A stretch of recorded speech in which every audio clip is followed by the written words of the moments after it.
guten Tag, ich bin Andreas Weber von Inkish in der Dachregion und freue mich heute auf einen ganz besonderen Gast, der uns aus Belgien zugeschaltet ist, Jacques Michels. Und er ist der CEO von Inkish Benelux. Und ich frage einfach mal, hallo Jacques, wie geht es denn? Hallo Andreas, ja, uns geht's gut hier in Belgien, bis jetzt immerhin und freue mich mal auf deinen Channel da zu sein.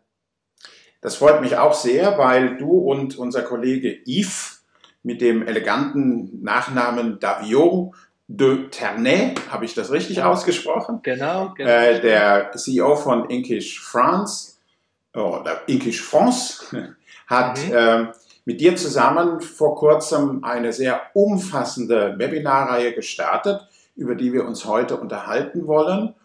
Und ihr habt euch ja viel vorgenommen und es geht um Industrie 4.0 unter dem Titel Hashtag Smart Factory und das ist ja ein sehr umfassendes Paket und es geht eigentlich um Zukunftsszenarien für die Printbranche. Wie seid ihr da drauf gekommen? Was habt ihr euch vorgenommen damit? Ja, eigentlich ist es so, lieber Andreas, dass natürlich das Topic, was wir uns da also eigen gemacht haben. Und das ist schon ganz interessant zu sagen, dass da in diesem Moment in unserer Industrie, ob es jetzt in Belgien oder Holland oder Deutschland oder Frankreich oder wo immer in Welt, ist es natürlich so, dass ganz viele am Punkt stehen, um, würde ich so mal sagen, ganz große Schritte wieder zu machen in ihre Prozesse, weil natürlich nicht nur mit Covid, aber Covid hat es natürlich ganz verschnellt, sind da natürlich neue Business Models, die da kommen, wo manche schon sind natürlich auch. Und dass es eigentlich darüber geht, dass wir von Industrie 3.0, also Fertigung und Fabrikation und so weiter, also in den 4.0 Zeitraum hineinkommen. Und da war bis jetzt eigentlich noch nicht, in unserer Meinung nach, noch nicht so viele Informationen zu finden. Und da haben wir uns gesagt, und mit der Yves in Frankreich, die du da sagst, haben wir gesagt, und mit Morten natürlich auch vom Headquarters in Inkish, haben wir gesagt, ja, machen wir da mal vielleicht als erste eine umfassende Beitrag über diese Topics. Ja, das schätze ich auch so ein. Es ist in der Druckindustrie noch relativ wenig thematisiert. Ich kenne es natürlich aus deutscher Sicht schon seit fast 10 Jahren als Thema generell im Maschinenbau. Aber Maschinenbau hat natürlich in Deutschland sehr hohe Fertigungsstandards. Alles wird automatisiert, roboterisiert und so weiter. Aber in der Druckbranche selbst, da hast du völlig recht, ist das Thema nicht klar. Was könnte man denn tun, um sozusagen per Elevator Pitch so in einem Satz die Sinnhaftigkeit davon zu erklären? Weil Industrie 4.0 ist sehr abstrakt. Ich glaube, da ist euer Terminus, mit dem ihr arbeitet, Smart Factory, schon etwas anderes. Wenn du das ein bisschen ganz einfach erklärst, sodass auch ich es verstehen kann. Okay. Also es ist ein ganz umfassendes Name, ne? Smart Factory. Also für einen Quick Pitch zu machen, sollte man eigentlich sagen, also in diesem Moment sind wir ganz gut effizient, bearbeiten wir in unsere lokalen Druckereien oder grafische Unternehmen. Und den 4.0 ist eigentlich das, dass man sich mehr offen stellt, also genetzte Kommunikation und Verbindnisse angeht mit Partnern, also an der Anlieferseite bis zur Kundenseite. Und das ist das große Unterschied zwischen dem 3.0 und der 4.0, das Genetztsein. Und alles geht viel schneller natürlich und man soll da auch die richtigen Kanäle haben, um zu kommunizieren und zu produzieren. Also das ist eigentlich das größte Unterschied zwischen 3.0 und 4.0. 3.0 ist eher in sein eigenes Unternehmen genetzt und so weiter und effizient. Aber jetzt soll man auch die Partner und all die anderen dahin beziehen, um eigentlich das in das große Big Data Internet-Umgebung arbeiten zu können, weil der Kunde natürlich auch da anwesend ist. Ne? Also das habe ich verstanden und kann es vielleicht nochmal so zusammenfassen.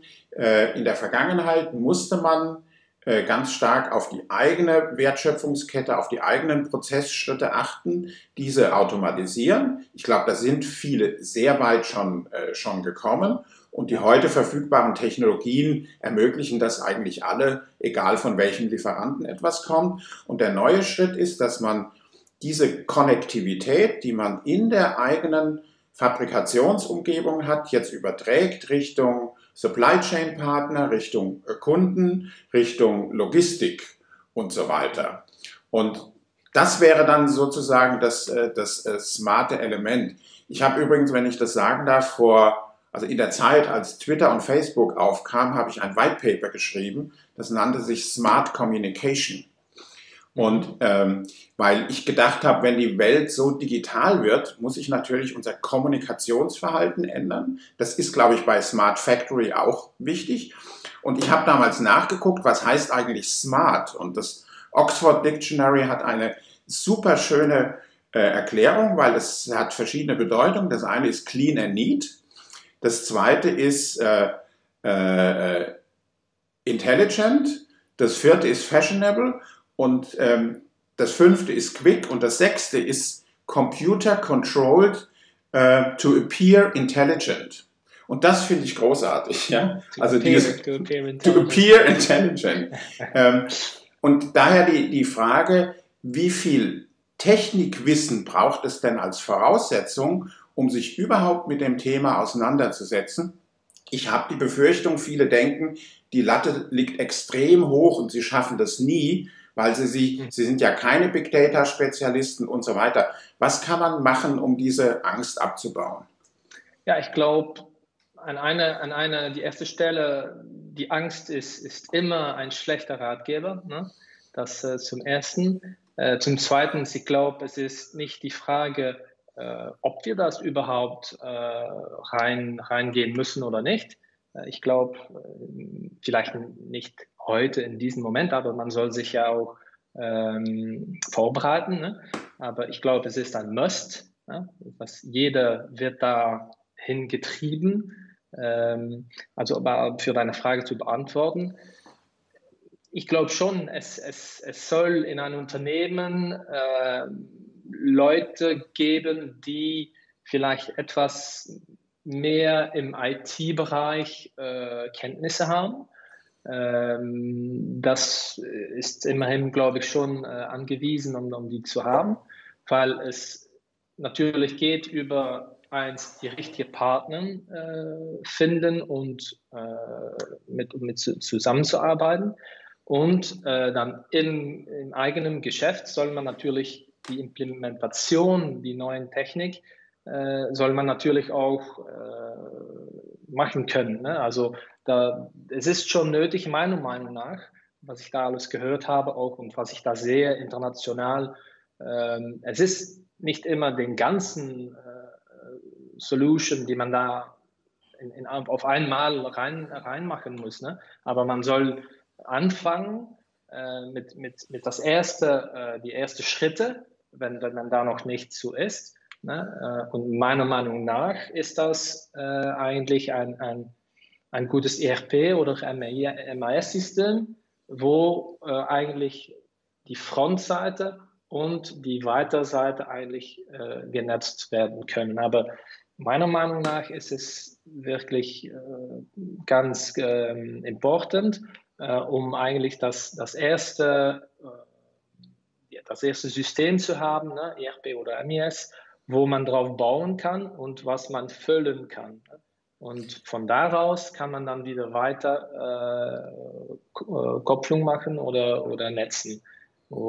Also deine Frage zu beantworten, ja, ich glaube schon, da ist ein Minimum-Level, ein Minimum-Niveau benötigen wir, um drin mitzumachen zu können. Das glaube ich. Aber das Ganze, wenn ich es richtig verstehe, zunächst muss einfach mal der Entschluss gefällt werden, wir wollen in das Thema einsteigen. Und du sagst dann, die beste Annäherung erfolgt, wenn man sich eben über das Management des Betriebes, über die entsprechenden Plattformen erstmal kundig macht und sozusagen reinschnuppert. Und anschließend ist es eigentlich immer ein Wechsel zwischen, ich muss etwas ändern und ich muss aber diese Änderung auch begleiten. Also ein klassischer Change Management Prozess, der damit einhergeht. Und darf man denn voraussetzen, dass das jetzt, was jetzt von der Supplier-Seite an technischen Lösungen angeboten wird, dass das auch schon tatsächlich funktioniert? Weil das ist immer das größte Misstrauen. Es wird viel versprochen, gerade wenn es um Software geht.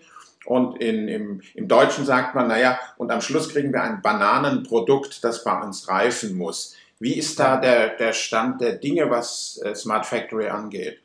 Ja. Also das ist eine ganz wichtige Frage, die du da stellst. Was wir da 2 Wochen her gesehen haben in unserem Webinar, das waren eine ganze Woche, ne? Wir haben verschiedene Firmen und so weiter, die da mitgemacht haben und verschiedene Opinionen, die da rausgekommen sind. Also ich muss schon sagen, dass ganz viele Konstrukteure heute auch sich damit beschäftigen. Viele haben schon Solutions.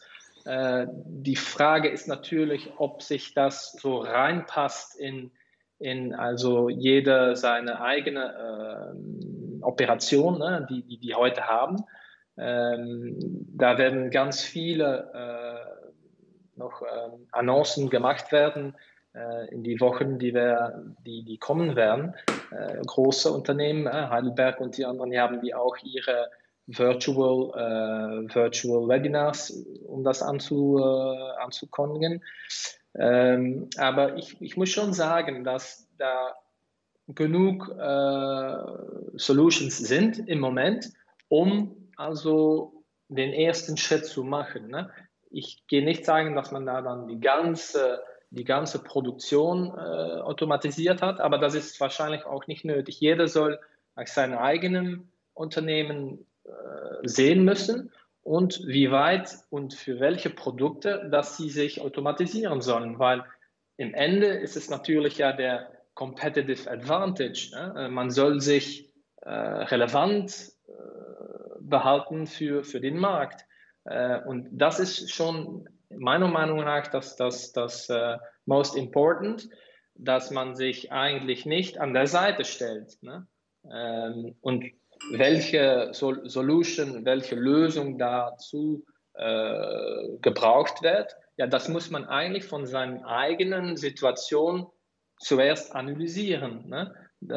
Und das ist etwas zum Beispiel, was da auch rausgekommen ist, das ganz wichtig ist, dass man die richtigen Schritte nimmt, um die Analyse zu machen, wo soll ich Smart Factory sein, ne? Für welche Produkte zum ersten und dann mit welchen Maschinen oder Solutions. Und von daraus, das war auch in den Webinaren, die wir da gehabt haben, ganz stark nach vorne gekommen, dass früher hatte man, ja, okay, ich kaufe mir da eine super Maschine oder so mit alles dran und drauf und dann bauen wir unsere Kunden rund die Maschine. Ja, das ist unserer Meinung nach im Smart Factory nicht mehr den richtigen Mindset. Jetzt soll man gucken, was für ein Produkt, mit welches Produkt habe ich ein Competitive Advantage, ein Wettbewerbsvorteil, ja. Ja, Wettbewerbsvorteil und welche Solution benötigt dafür, ne? Und mit wem gehe ich da zusammenarbeiten? Und wenn das klar ist, dann soll man eigentlich die richtige Solution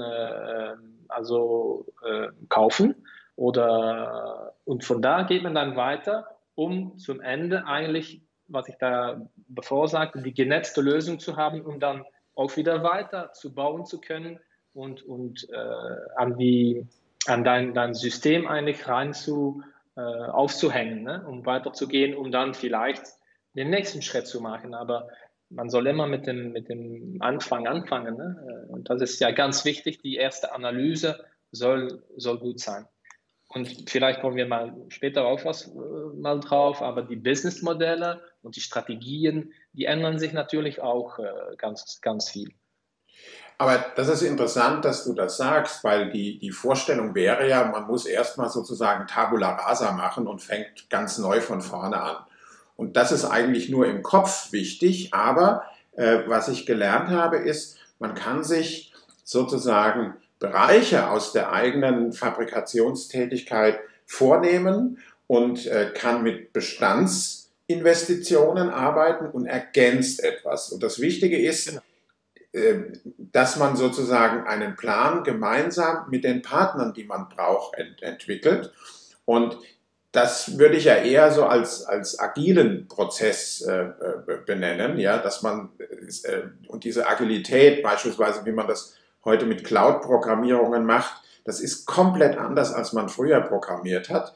Und indem man immer bestimmte Module sich ausdenkt und bringt die ins Leben. Und wenn das läuft, schafft man das nächste und das nächste. Das heißt, es ist ein mehr oder weniger iterativer Prozess. Ja?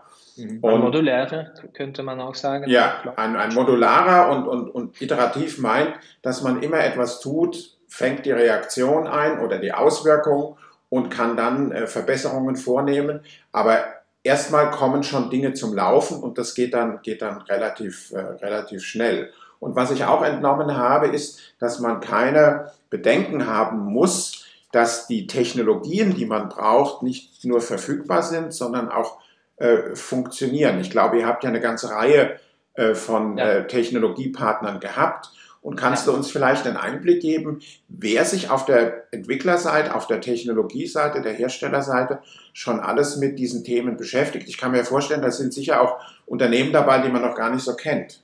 Ja, genau. Also zum Beispiel, also ein großer Name, den jeder natürlich kennt, ist HP. Ne? Da war ein super Beitrag von HP. Also wenn man da sieht, was da alles möglich ist, natürlich ist das eine ideale Konfiguration, aber da läuft alles automatisch ab. Ne? Vom Papierlieferanten bis zu, das ist ein ganzes System, wo man vom Papierlieferanten bis zur eigenen Produktion, bis zur Expedition, bis zu Kundenkontakt und so weiter, das ist alles in einem Cloud-System erfasst. Aber das sind natürlich Möglichkeiten, aber wie du sagtest, Andreas, also viele unserer Druckereien, Deutschland, Belgien, Frankreich und so weiter in Europa und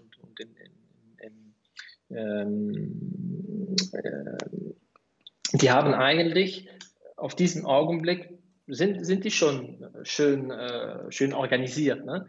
Das Einzige ist, dass vielleicht also die Softwares, die heute haben, dass die vielleicht nicht alle offen sind zu die neuen Technik und die neuen Automatisationen. Und da sehe ich schon, weil ich komme da ja auch in viele Druckereien und da sehe ich manchmal, okay, die haben da eine Lösung, aber die ist vielleicht nicht offen oder jetzt noch nicht offen, um zu reden zu können mit den neuen Techniken, die da erfasst werden durch andere wie HP oder Saikyo oder nennen Sie nur. Das sind ganz viele. Das sind auch Enfocus ist dabei und so weiter. Ja, Chili Publish. Da sind ganz viele Solutions, die sich da eigentlich zwischensetzen können, um ein und anderes zu verknüpfen und zu vernetzen.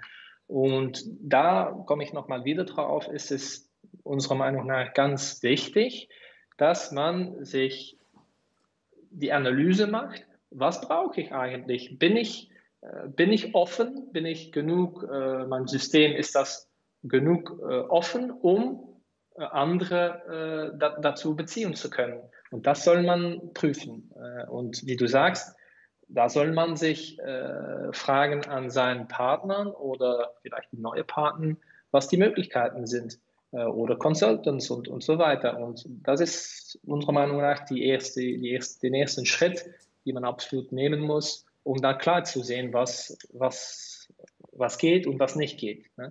Und dann sowohl für die Softwares, die da vielleicht sich man noch dazu kaufen muss zum Beispiel, aber auch Personal, ne? Oder Mitarbeiter.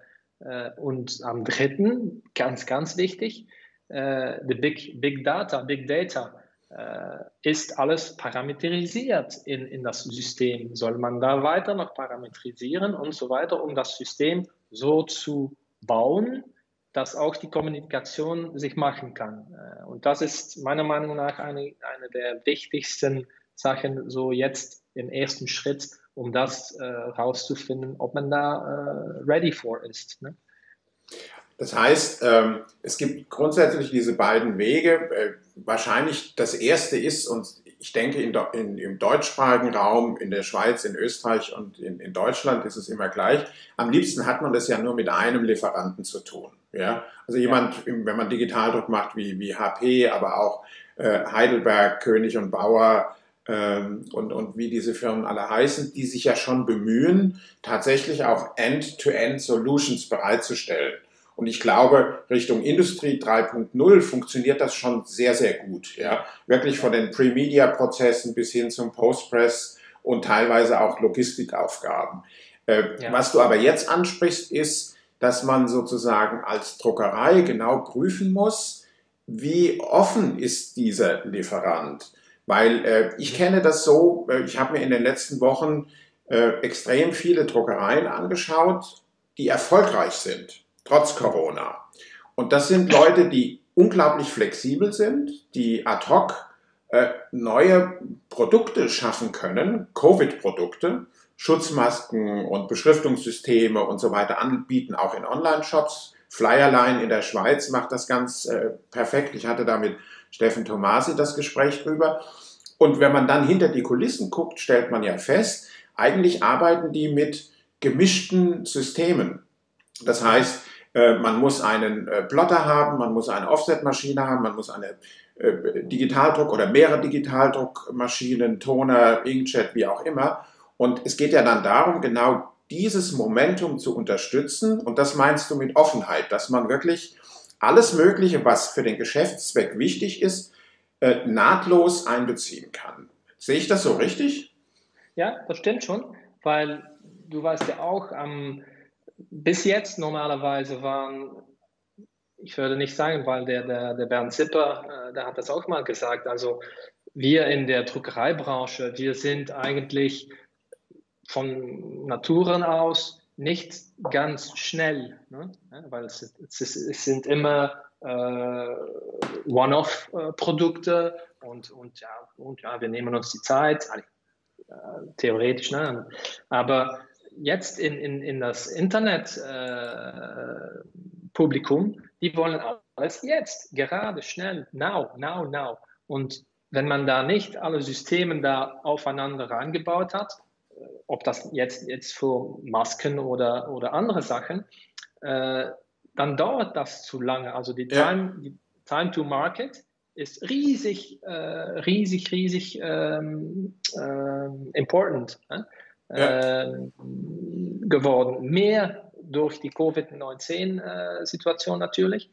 Und was da auch, das ganz große Unterschied ist mit dem 3.0 und 4.0 ist Mass Customization, also die Personalisation der Sachen, vielleicht nicht morgen alle Sachen, weil es ist natürlich auch nicht einfach, um alles zu personalisieren, ne? Aber es geht ganz, ganz schnell Richtung Masse-Personalisation, weil der Kunde fragt das, ne? Und die Technik, die kann das unterstützen. Und da soll man immerhin für seinen eigenen Betrieb sehen, habe ich Offset stehen, habe ich digital stehen, habe ich Plotter stehen, Inkjet stehen und so weiter, was für das Unternehmen eigentlich die richtige Kombination ist. Und da komme ich dann mal wieder drauf, dass eigentlich das Competitive Advantage, ne? Also wie heißt das? Der Wettbewerbsvorteil, ja. Der Wettbewerbsvorteil soll man sehen für seinen eigenen Betrieb. Ne? Und wo liegt das? Und wie kann ich das eigentlich ausspielen, ne? Und was benötige ich davor? Und da kommen natürlich die neuen Techniken rein und die neuen Softwares und so weiter, um schnell den Kunden sein Produkt liefern zu können. Ne? Und da hat es natürlich ganz viele Konkurrenz natürlich auch, sicher in Deutschland, weil Deutschland ist natürlich einer der ersten, die da also auch diese Smart Factories, Industrien eigentlich zu sich genommen hat. Da sind auch verschiedene Businessmodelle da, eigene Produktion oder nicht die eigene Produktion und das nur als Verkaufagentur und so weiter. Aber das sind alle Fragen, die viele Leute sich heute stellen. Wie soll ich eigentlich die Zukunft oder die Zukunft, die da jetzt vor uns steht, wie soll ich das am besten rangehen? Ne?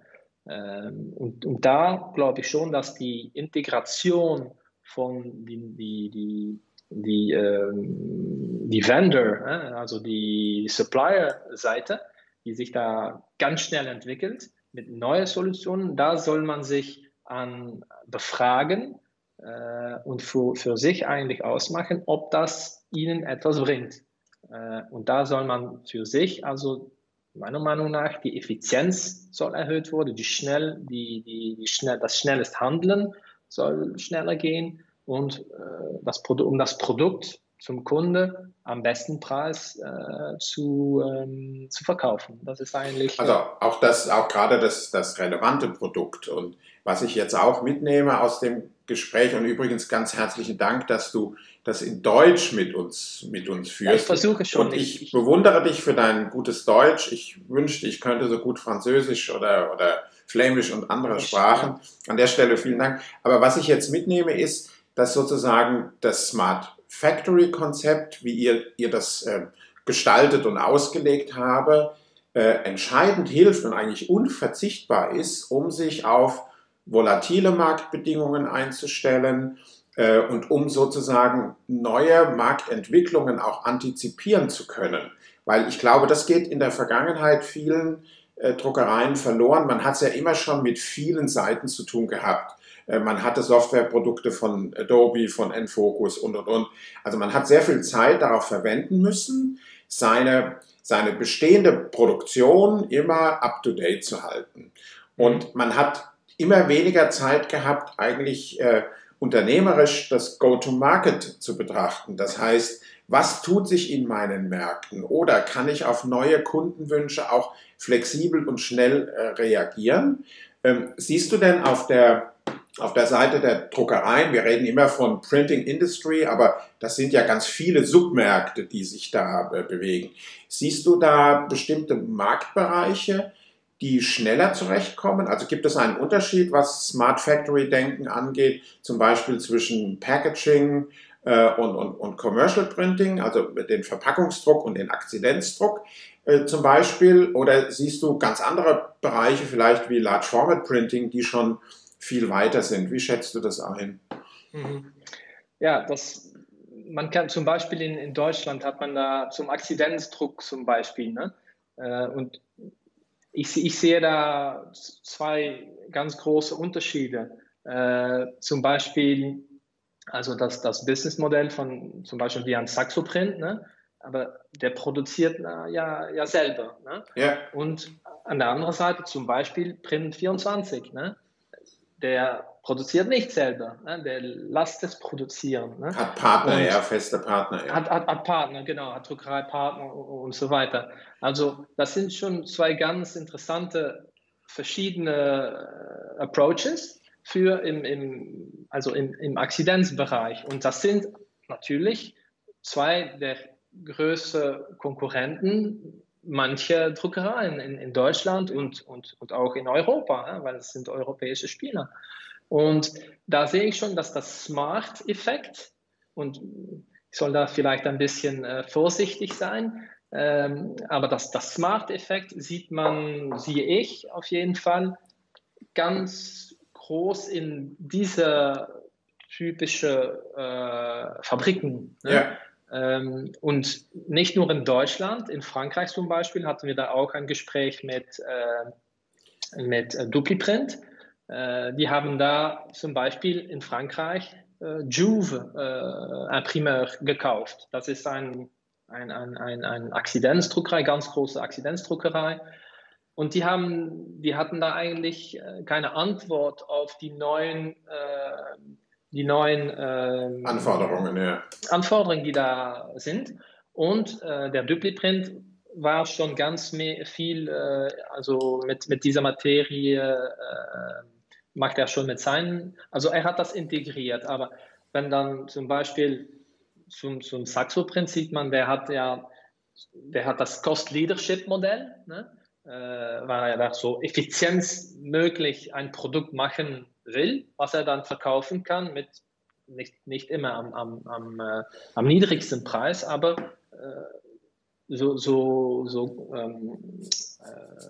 sehr kosten-nutzen-orientiert. So maximale Effizienz. Ne? Ja. Und das geht nur durch Automatisation und Effizienzerhöhung, durch das Betrieben von Smart Factories, Robots und so weiter und ganz viel Automatisation. Ne? Also das Beispiel weiterzugehen, den Print24 mit den Partnern, Druckereien, die haben.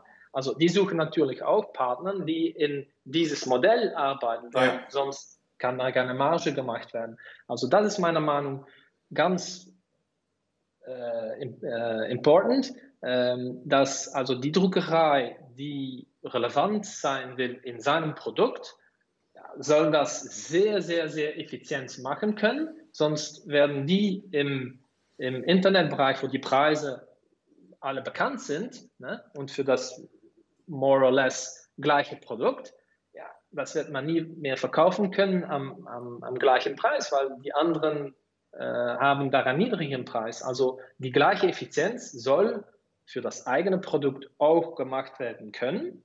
Und da komme ich da auf deine zweite Seite von deiner Frage, zum Beispiel im Packaging.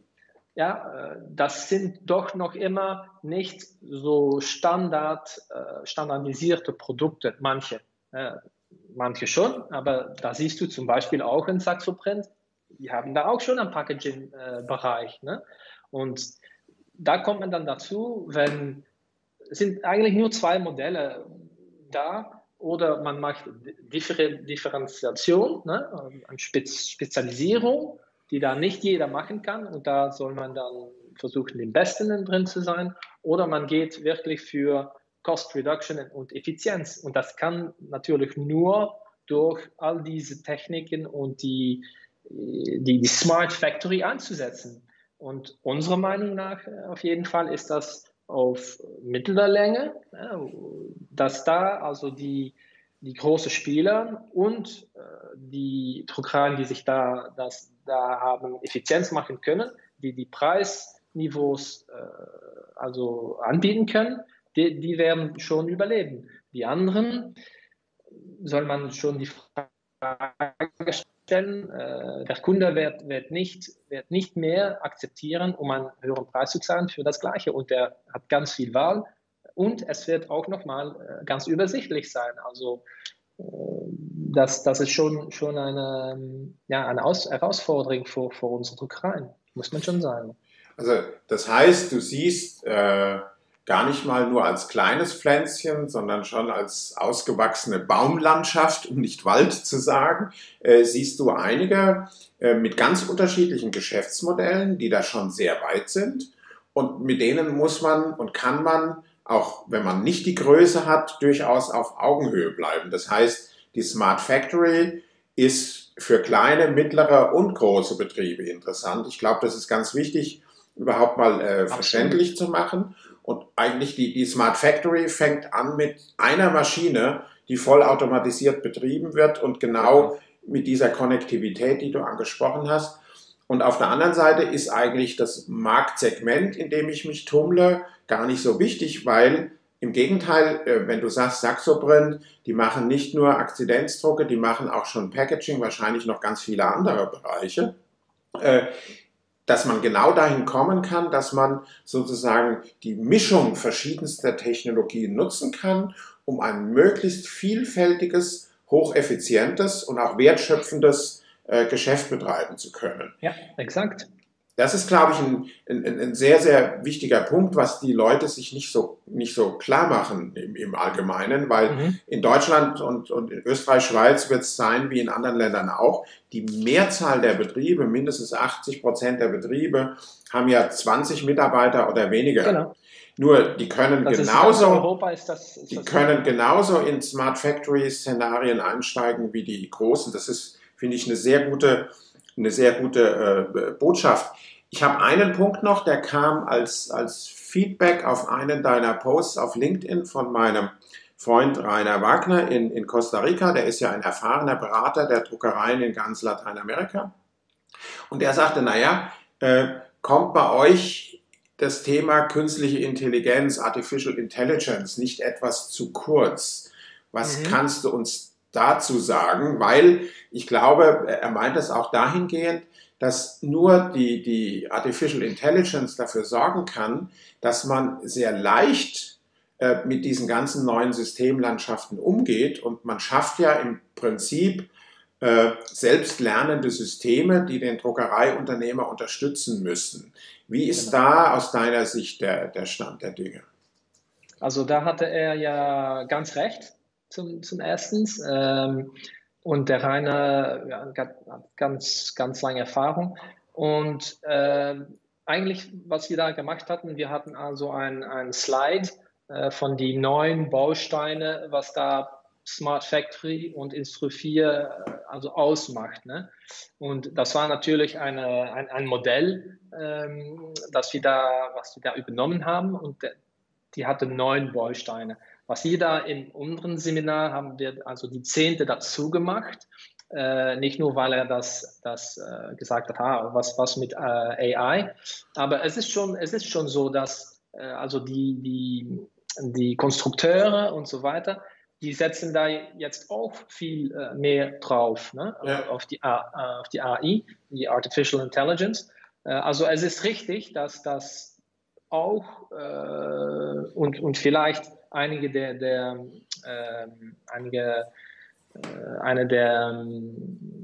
interessanten neue Technologien ist, wo also das auch im IT und in Lösungen für grafische Betriebe seinen Eintritt macht. Ne? Wie das alles automatisch ablaufen wird, ist noch ein bisschen früh, um zu sehen. Du hast wahrscheinlich auch schon gesehen, dass also die Implementation von Artificial Intelligence ist natürlich um menschliche Arbeit zu übernehmen für manche Routinearbeiten. Ja, Routinearbeiten, ne, das wird nicht für alles Sinn. Und es ist eigentlich die Skills, also die Erfahrung und so weiter von die Mitarbeitern, das wird auch einen Unterschied machen in AI ist natürlich auch nicht alles lösend, weil du hast vielleicht, wir haben da auch mal probiert, ne?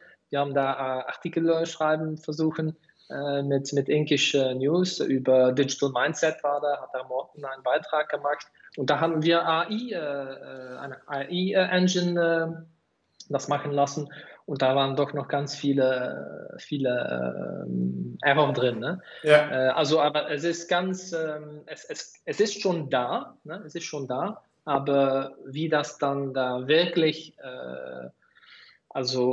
Tasks lösen wird, die durch die Mitarbeiter nicht mehr gemacht werden müssen.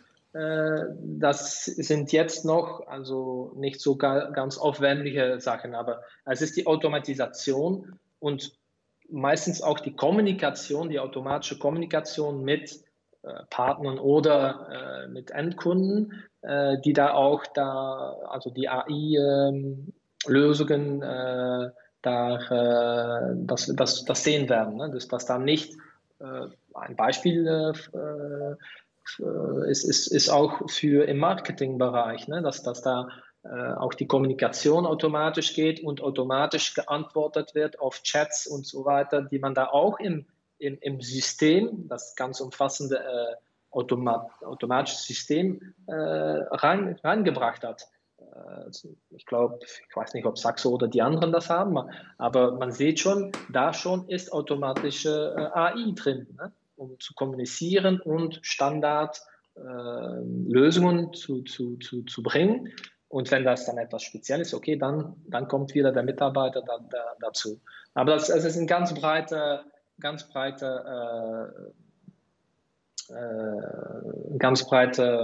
Markt, wo AI reinkommen wird, und das geht sich immer verfeinern, und am Ende wird das meiner Meinung nach schon ganz wichtig sein für das automatische Ablaufen von Kontakte für eine Druckerei. Das ist ganz sicher.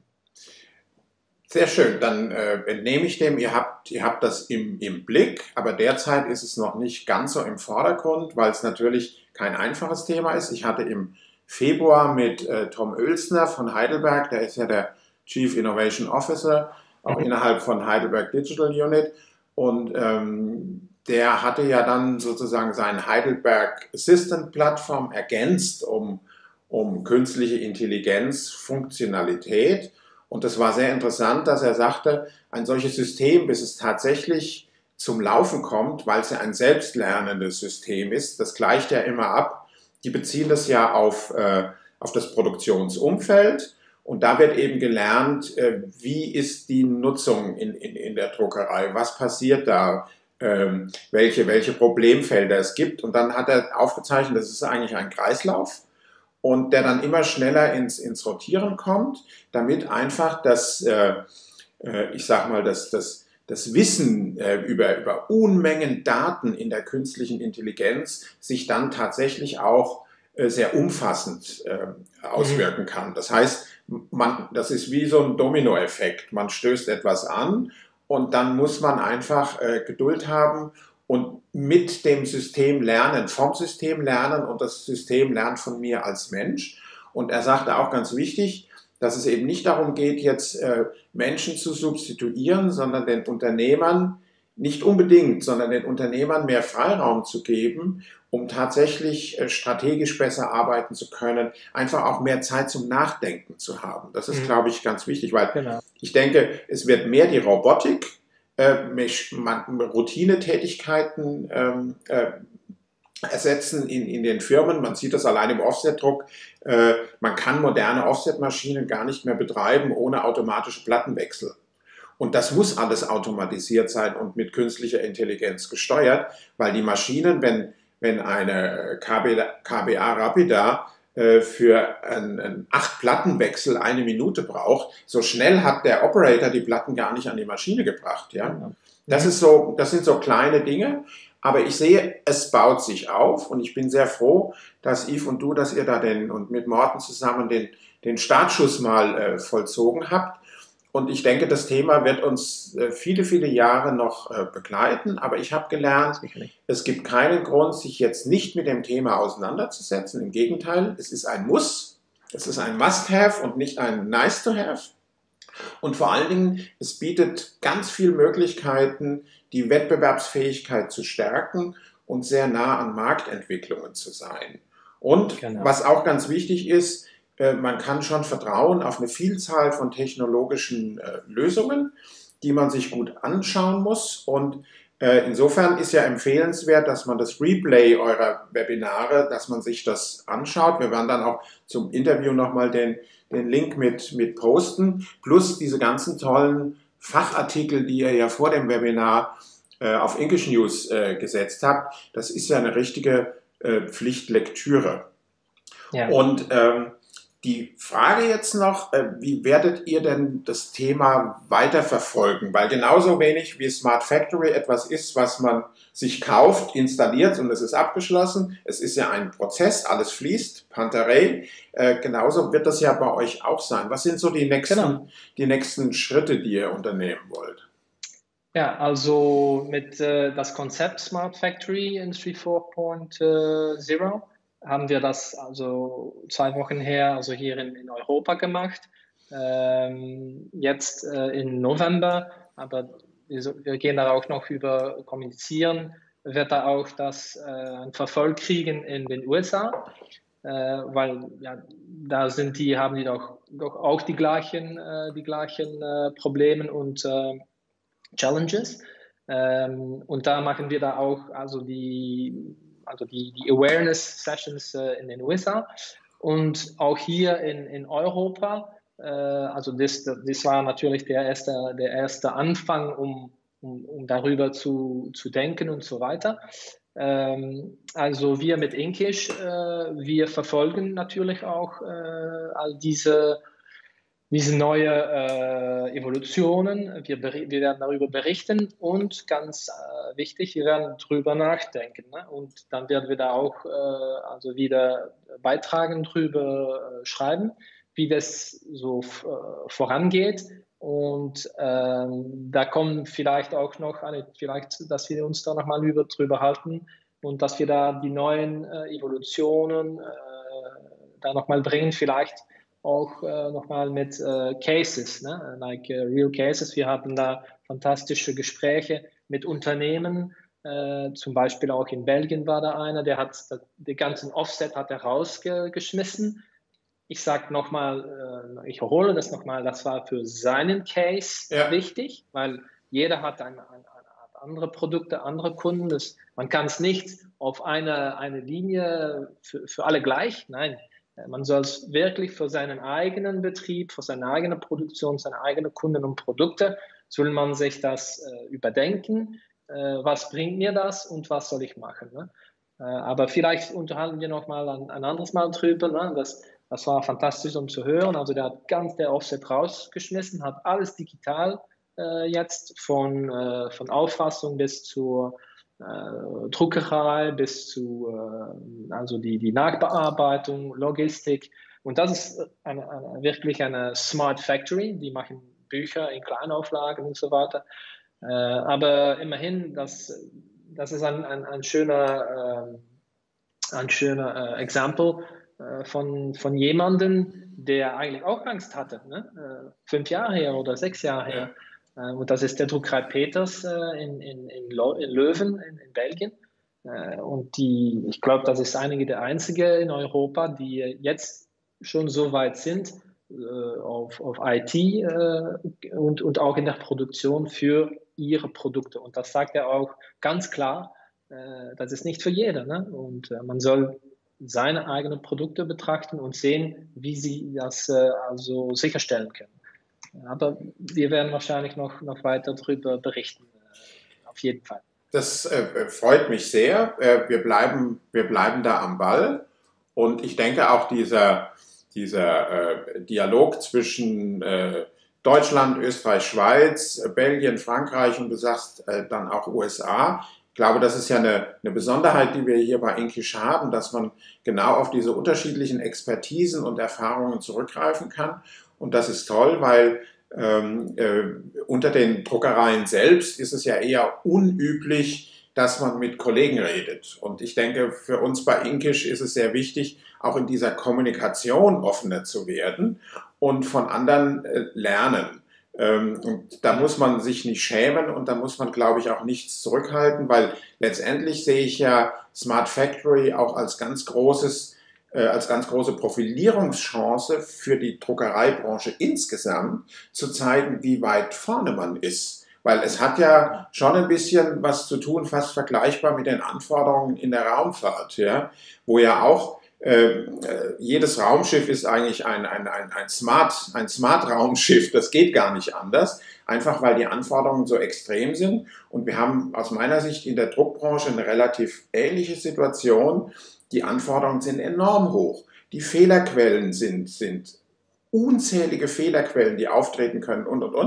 Und der Welt und den Kunden der Druckereien zu zeigen, man ist auf der Höhe der Zeit und man ist eigentlich digitaler als die Online-Welt, wenn man so will, einfach weil die Anforderungen im Print-Business viel gewaltiger sind als die im Bereich der Online-Medien und der Online-Kommunikation. Insofern freue ich mich und danke ganz, ganz herzlich, dass du dir die Zeit genommen hast. Und ich sage immer so nett, ich fürchte, wir bleiben im Gespräch. Absolut. Gerne gemacht, Andreas.